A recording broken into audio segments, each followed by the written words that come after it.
Quelles conséquences? Est-ce que, par exemple,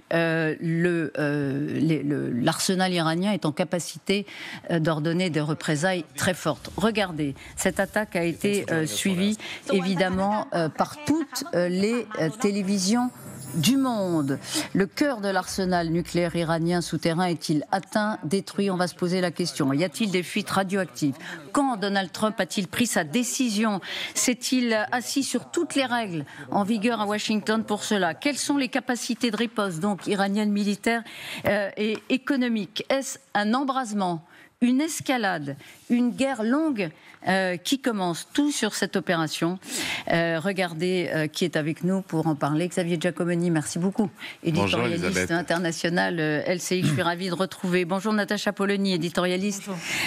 Aussi avec nous Guillaume Oda, grand reporter, ancien correspondant à Jérusalem. Bonjour Elisabeth. Vincent Crouzet, expert en renseignement et écrivain. Bonjour à vous. Et le colonel Père de Yang qui est avec nous pendant toute cette heure. Merci beaucoup. On a beaucoup besoin de vous, colonel des troupes de marine spécialiste géopolitique. D'abord cette opération. Nous en étions restés vendredi à la déclaration de Donald Trump selon laquelle il se donnait 2 semaines pour décider ou non d'intervenir. Ensuite, on avait observé qu'il était rentré à Washington pour suivre en effet une sorte de conseil de défense. Mais personne, ou presque, ne se doutait qu'au même moment, l'opération avait commencé avec ces bombardiers B-2 qui volaient vers ses cibles. Thomas Herman va nous rejoindre dans un instant pour dire exactement ce que l'on sait de cette opération. Père de Yang, est-ce que vous avez été surpris ? Comme tout le monde, bien évidemment, il faut constater que les Américains ont été particulièrement discrets. En fait, je qualifierais cette opération avec 4 objectifs. D'abord, c'est une opération combinée, extrêmement difficile à monter. Le deuxième point, elle a été extrêmement sophistiquée, on le verra à l'occasion de cette heure. Elle a été massive et bien évidemment, elle a été secrète. Et le secret a été le garant en fait de la réussite et surtout de la surprise qui a été appliquée aux Iraniens. C'est le cœur du sujet. Encore une fois, dès que vous avez la surprise, vous avez vous avez la possibilité d'agir où vous voulez. Et là, les Américains ont été particulièrement discrets avec le président américain dans un rôle extrêmement important. C'est qu'en fait, il a même joué le personnage qui hésitait. Et ça, c'était très, très fort parce qu'en fait, j'imagine que l'image qu'il a projetée dans le monde entier et à Téhéran particulièrement, j'imagine que ça a été reçu. Ils ont vu effectivement un Trump hésitant, cherchant des possibilités diplomatiques. Et d'autant que cet aspect diplomatique était relié par les Européens qui, de leur côté, poussaient également une solution diplomatique. Donc, en fait, les Iraniens n'ont pas vu le coup venir. Merci beaucoup. Vous restez avec nous, surtout, Père de Yang. Thomas Herman, donc. Dites-nous très précisément, Thomas, bonjour à vous d'abord, ce que l'on sait de cette opération. Eh bien, à commencer par son nom, tout de même, Midnight Hammer. Ça veut dire marteau de minuit. Opération coordonnée et préparée depuis plusieurs semaines, nous dit-on, suite à cette conférence de presse au Pentagone qui s'est déroulée en début d'après-midi. On sait que très peu de personnes étaient impliquées à Washington pour garder le secret de cette opération. Près de 125 aéronefs mobilisés. Nous avons donc un déroulé assez précis depuis cette conférence de presse. Tout commence samedi matin en heure française. Nous allons parler à 6h, décollage depuis une base aérienne du Missouri pour rejoindre initialement la base américaine de Guam. Mais c'était un leurre. Écoutez le général Dan Kane, chef d'état-major des armées des États-Unis. Lorsque les B-2 sont entrés dans l'espace aérien iranien, les États-Unis ont employé différentes manœuvres de diversion, y compris des leurres. Et les chasseurs de 4e et 5e génération ont ainsi conduit ces manœuvres à haute altitude et à haute vitesse afin de leurrer la chasse et la défense antiaérienne ennemie. 18 heures de vol donc entre cette base militaire du Missouri aux États-Unis jusqu'aux zones ciblées. Ils sont accompagnés d'avions ravitailleurs. Plusieurs ravitaillements ont eu lieu d'ailleurs en vol. Regardez cette carte qui nous a été fournie par le chef de l'état-major avec ce déroulé, cette frise assez précise. Le lancement des missiles américains depuis les sous-marins a eu lieu à 23h. Les bombardiers américains entrent 1 heure plus tard dans l'espace aérien iranien. Les 3 infrastructures sont touchées, elles, entre minuit 40 et 1h05 du matin. Ces 3 infrastructures, elles sont là. Il s'agit de Fordo, Natanz et Ispahan. Selon le président américain, c'est une pleine charge de bombes qui a été larguée sur le site principal de Fordo, une usine d'enrichissement uranium enfuie sous une montagne à 180 km au sud de Téhéran. Les bombardiers, eux, quittent l'espace aérien iranien à 1h30 du matin. Suite aux frappes, nos éléments sont sortis de l'espace aérien iranien et sont rentrés à leur base. Nous n'avons pas connaissance de tirs d'essai sur nos éléments. Les chasseurs iraniens n'ont pas décollé. Il semble que les radars iraniens ne nous aient pas détectés. Durant toute la mission, nous avons pu garder l'effet de surprise. Alors Thomas, quels sont dans le détail les équipements américains utilisés dans cette opération exceptionnelle? À commencer par ces 7 bombardiers B-2 capables de transporter ces 14 bombes GBU-57 anti-bunker qui ont été la cible sur Fordo et sur Natanz. Et je vous en parlais juste avant, des sous-marins de la marine ont tiré, eux, 30 missiles de croisière sur Ispahan. Intéressons-nous justement à cette bombe GBU-57. Son poids est de plus de 13 tonnes, d'une longueur de 6 mètres, conçue pour détruire les bunkers souterrains.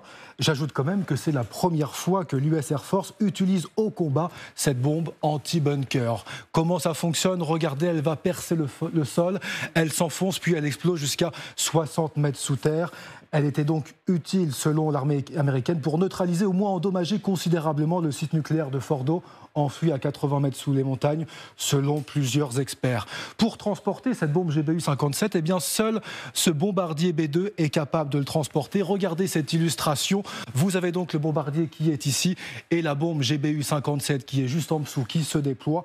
Voilà comment s'est déroulée l'opération cette nuit ici de l'armée américaine. Sa forme donc triangulaire. Chaque bombardier coûte quand même 2 milliards d'euros. Il y a 21 exemplaires qui ont été construits, 20 qui sont en activité. Selon l'armée américaine, c'est la plus grande opération B-2 de l'histoire américaine.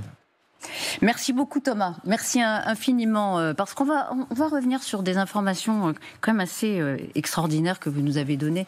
Xavier, je me tourne vers vous. Ces bombes GBU, voilà, on a l'impression qu'on les connaît depuis longtemps, en fait on les a découvertes, c'est la première fois... Il n'y a pas très longtemps qu'on les découvre. C'est la première fois, vous savez, il y a des fantasmes comme ça, on a souvent parlé de ces armements qui étaient dans l'arsenal américain, qui n'avaient jamais encore vu le jour. Ces bombes, c'est la toute première fois, c'était très bien résumé par Thomas. Elle tombe. Par gravité. C'est une bombe. C'est vraiment une bombe. Elle tombe, elle perce, et enfin, elles explosent. C'est ça la caractéristique, si j'ai bien compris. Exactement. Elle tombe par gravité, comme n'importe quelle bombe depuis que les avions existent et larguent des bombes. Ensuite, elle a des ailerons. Elle a un GPS et une centrale à inertie qui lui permet de se guider vers un point qu'on lui a indiqué, et elle y va uniquement par la vitesse qu'elle acquiert en tombant. Et là, elle entre dans le sol à au moins Mach 1, voire plus, donc à plus de 1200 km/h, et avec sa masse de 13 tonnes, l'alliage avec lequel elle est constituée, elle peut pénétrer jusqu'à 60 mètres dans le sol, et à ce moment-là, elle explose. Il y a 2 solutions pour qu'elle explose. Soit on lui a mis un temps pour exploser, soit elle est capable de repérer une cavité, par exemple une immense salle sous la montagne de Fordo, dans laquelle il y aurait des centrifugeuses, et quand elle détecte cette cavité, elle explose, et c'est là où elle fait le plus de dégâts.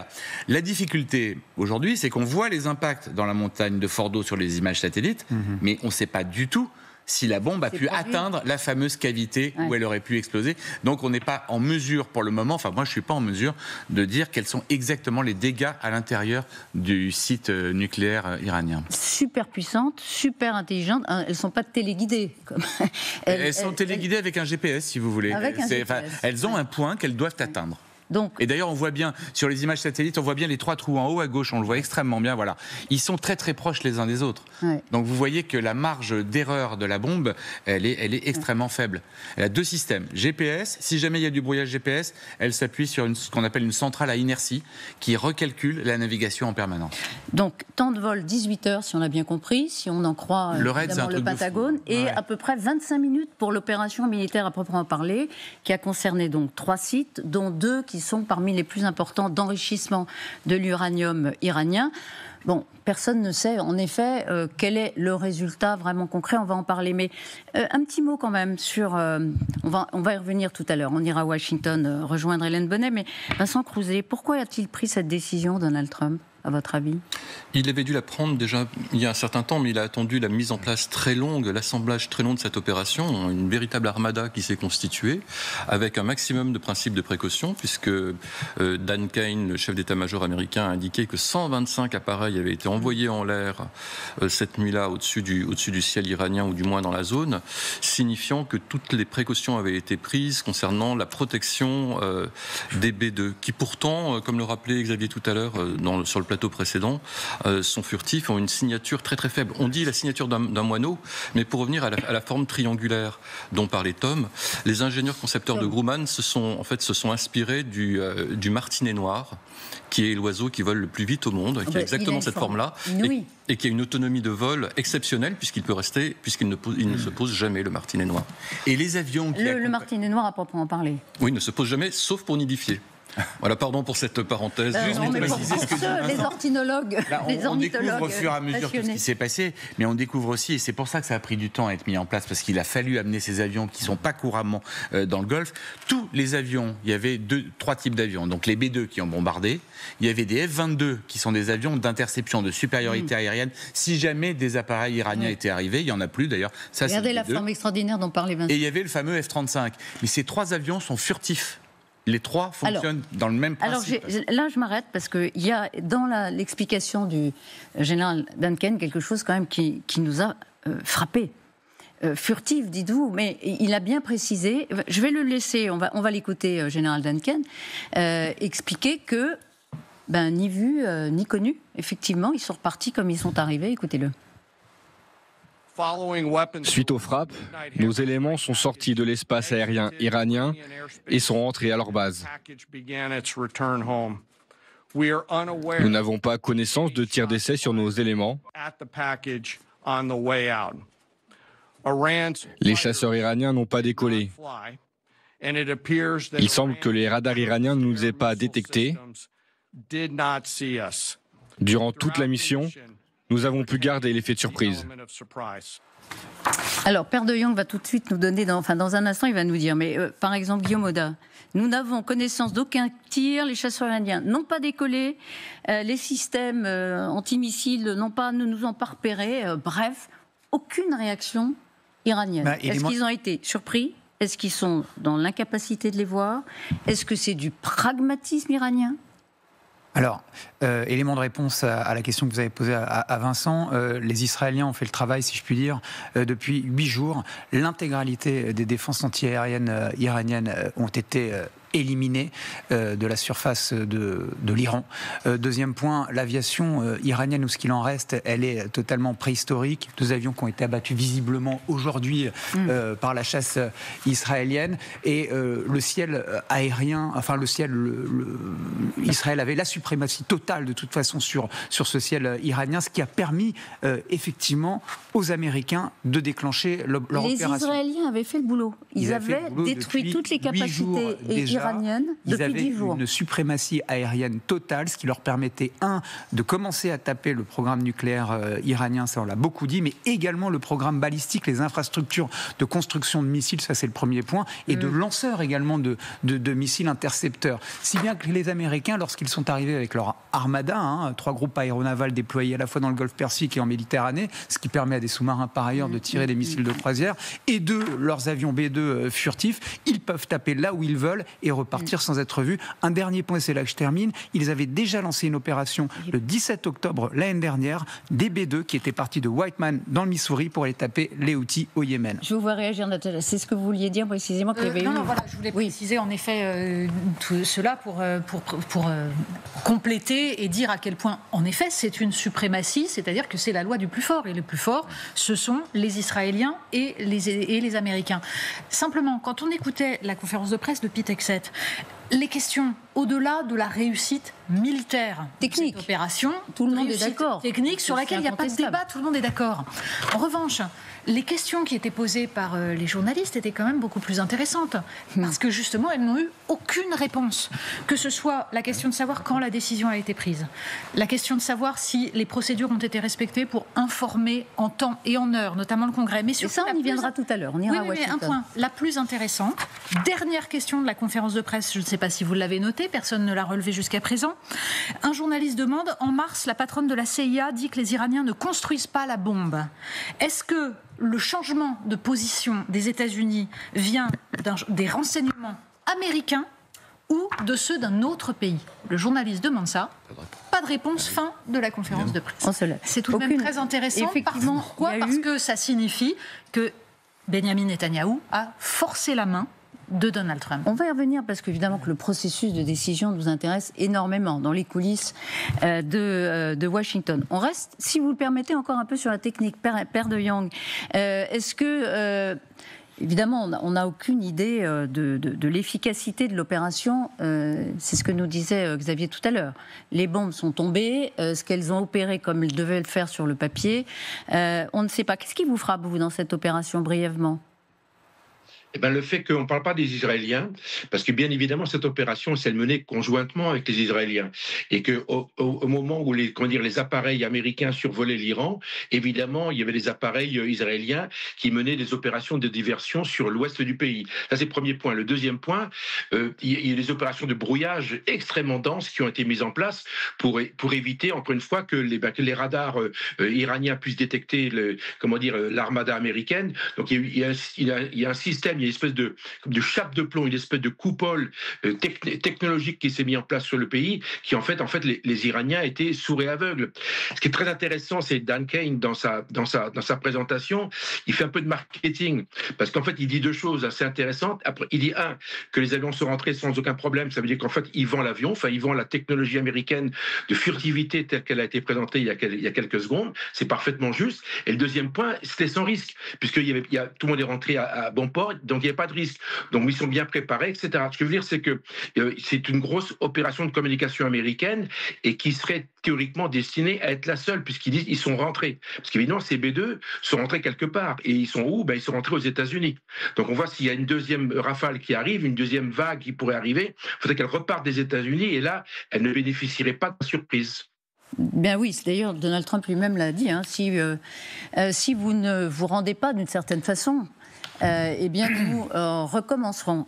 Quels critères doivent être retenus pour évaluer la réussite de l'opération pour détruire le capital nucléaire iranien? En tout cas, regardez ce que disait donc le Pentagone tout à l'heure.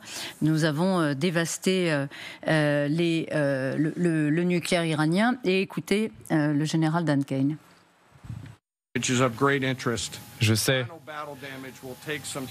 que l'évaluation des dégâts est importante. Nous n'avons pas encore terminé, mais il semble à ce stade que les 3 sites aient été profondément dégradés et largement détruits. Alors, ça n'est peut-être pas incompatible. Voilà ce que dit le porte-parole du programme iranien du nucléaire. Les États-Unis doivent savoir que cette industrie du nucléaire est ancrée dans notre pays, que ses racines ne peuvent être détruites. Bien sûr, nous avons subi des dégâts. Ce n'est pas une première sur le secteur. Bref, nous avons un savoir-faire. Oui. Et nous pouvons reprendre le programme nucléaire. Est-ce que, entre les deux déclarations, Natacha, que faut-il penser ? Oui. Chacun communique, c'est parfaitement logique. On peut d'ailleurs souligner que ce qui a sans doute, précipité la décision des Américains et même des Israéliens d'attaquer, c'est plus le programme balistique que le programme nucléaire. C'est l'augmentation ces derniers temps du programme balistique et les projets des Iraniens d'atteindre d'ici quelques années jusqu'à 20 000 missiles. Mais donc, sur le programme nucléaire, les Américains disent on a tout dévasté. Il y a de toute façon un savoir-faire iranien. C'est un pays qui comporte le plus d'ingénieurs au Moyen-Orient. Ça, c'est indéniable. Après, les Américains vont vous dire on a tapé juste et c'est une réussite. Les Iraniens vont vous dire, évidemment, nous avons encore nos capacités. Tout cela est de la communication en temps de guerre, pardon de le dire, mais il vaut mieux attendre avant de parler puisque nous n'avons pas les moyens pour l'instant de savoir ce qui est vrai et ce qui est faux. Vous avez raison, mais est-ce qu'on le saura un jour quand même? On va vite le savoir. Alors les Américains ont vite le savoir puisque vous savez qu'ils sont capables de cartographier le sous-sol grâce à un système d'ondes projetées par voie aérienne. Les Israéliens l'avaient fait d'ailleurs sur les tunnels de Gaza.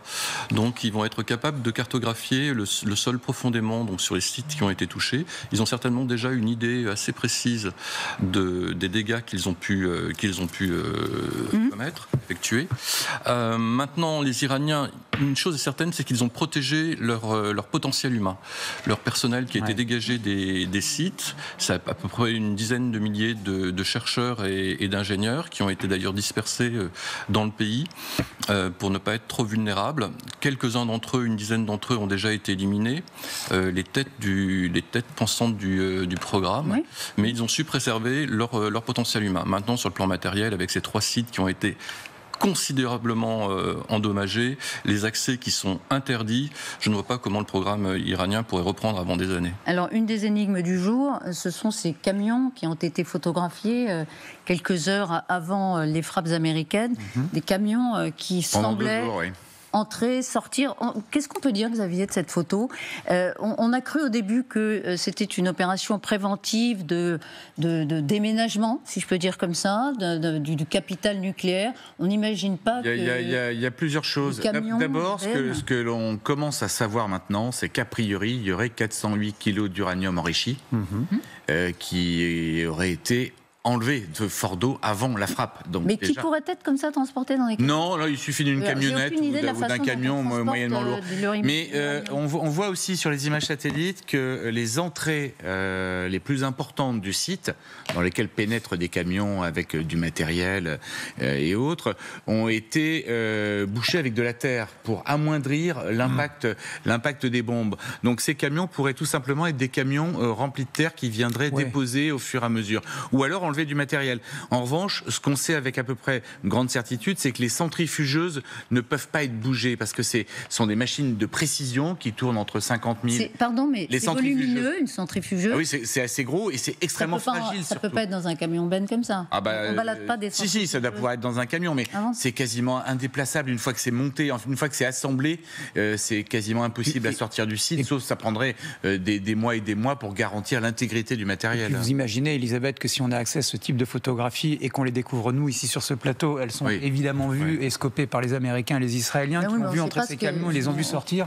Et quelle que soit la destination qui a été prise par ces camions, je pense que les Israéliens avaient exactement... Ces photos, elles disent rien. Elles disent rien. Il peut s'agir aussi d'une manœuvre de diversion un petit peu baroque de la part des Iraniens. On est dans une guerre qui se situe aussi sur le champ informationnel. Les Iraniens savent parfaitement qu'ils sont photographiés, scopés à tous les étages. Ils déplacent des camions. Ils indiquent, peut-être avec un système de leurre, qu'en réalité, ils sont en train de déplacer un certain nombre de kilos d'uranium. Ils nous confusionnent. D'accord. On est dans un champ informationnel et dans lequel se déploie aussi cette guerre. C'est peut-être tout simplement de ce qu'on appelle le yellow cake, de l'uranium 235 qui n'a pas été enrichi et qui va être traité. Il y en avait 9 tonnes. Oui, il y en avait 9 tonnes. Donc vous imaginez l'indication que donneraient les Iraniens aux Américains, aux Israéliens, de déplacer tel camion. C'est le nom de l'uranium qui n'a pas été retraité, qui n'a pas été enrichi. Merci. Le yellow cake, c'est le gâteau jaune. Le gâteau jaune. Voilà. Et donc tu disais 9 tonnes à peu près, donc ça peut correspondre à peu près à ce qu'on voit de camions. Mais visiblement, il y a eu des... Il y a eu des relations, je ne sais pas comment dire, des messages. Les Iraniens n'ont pas été franchement surpris de voir leur site exploser la nuit dernière, je crois. C'est peut-être sur le timing, mais bon, on va en parler. On en parle. Direction Israël, c'est important. Pour les Américains, au-delà de vendre l'avion, il y a quand même un signalement stratégique qui est extrêmement fort vis-à-vis, par exemple, des Chinois. Je prends juste un seul Chinois. Ils sont capables de mener ce genre de raid et le bombardier B-2 peut porter l'arme nucléaire. Donc là, il y a une indication qui est donnée à Pékin qui est très très forte et dans des conditions de furtivité. Vous allez trop vite. On va en Israël parce qu'Israël était évidemment impliqué dans l'opération, évidemment. Et regardez cette photo qui nous a frappé. Et merci, Monsieur le Président, des affiches qui étaient affichées affiché comme ça à l'extérieur quelques instants après qu'on a eu connaissance de cette opération. Claire Cambier, vous êtes à Tel Aviv pour LCI. Il y a eu des représailles iraniennes extrêmement rapidement. Une trentaine de missiles ont été utilisés. Est-ce qu'on peut dire que pour les Iraniens, il y a une forme de crantage, pardon pour le mot, c'est pas très joli, mais au fil des jours de cette opération lancée il y a 10 jours maintenant par Israël contre l'Iran, les représailles iraniennes sont de plus en plus importantes. Plus de 80 blessés ce matin. Oui, exactement. Les habitants ici en Israël nous le répètent souvent. On a l'impression que chaque jour, une étape est franchie. Il y a une semaine, il y a eu ces frappes les plus meurtrières avec 24 morts, un bilan auquel n'est pas habitué le pays. Jeudi dernier, c'était les frappes les plus massives avec différents sites touchés, des sites résidentiels et notamment dans la banlieue de Tel Aviv, mais aussi cet hôpital de Beersheva. Une ligne rouge a été franchie, nous a-t-on souvent répété. Et puis, aujourd'hui, c'est de nouveau des quartiers résidentiels dans plusieurs cités qui ont été touchées. Vous le voyez derrière nous, on est au nord de Tel Aviv. Les habitants qui sont juste derrière ont perdu leur maison. Ils ont pu sauver quelques meubles. C'est tout ce qui reste dorénavant. La question maintenant que tout le monde se pose, c'est jusqu'où cette escalade peut-elle aller? Il y a du côté israélien, on le sait, une volonté de poursuivre les combats. L'armée israélienne poursuit les frappes en Iran. Que va décider dorénavant Téhéran? Ici, je ne vous le cache pas, tous les habitants ici nous disent et qu'ils craignent de nouveau que les alertes retentissent. Ils s'attendent à de nouvelles frappes iraniennes. Et le ministre des Affaires étrangères l'a dit ce matin, les frappes américaines, elles ont fait voler en éclats la diplomatie. Et il faut maintenant s'attendre à un embrasement dans la région, a-t-il dit. Merci beaucoup, Claire Cambier.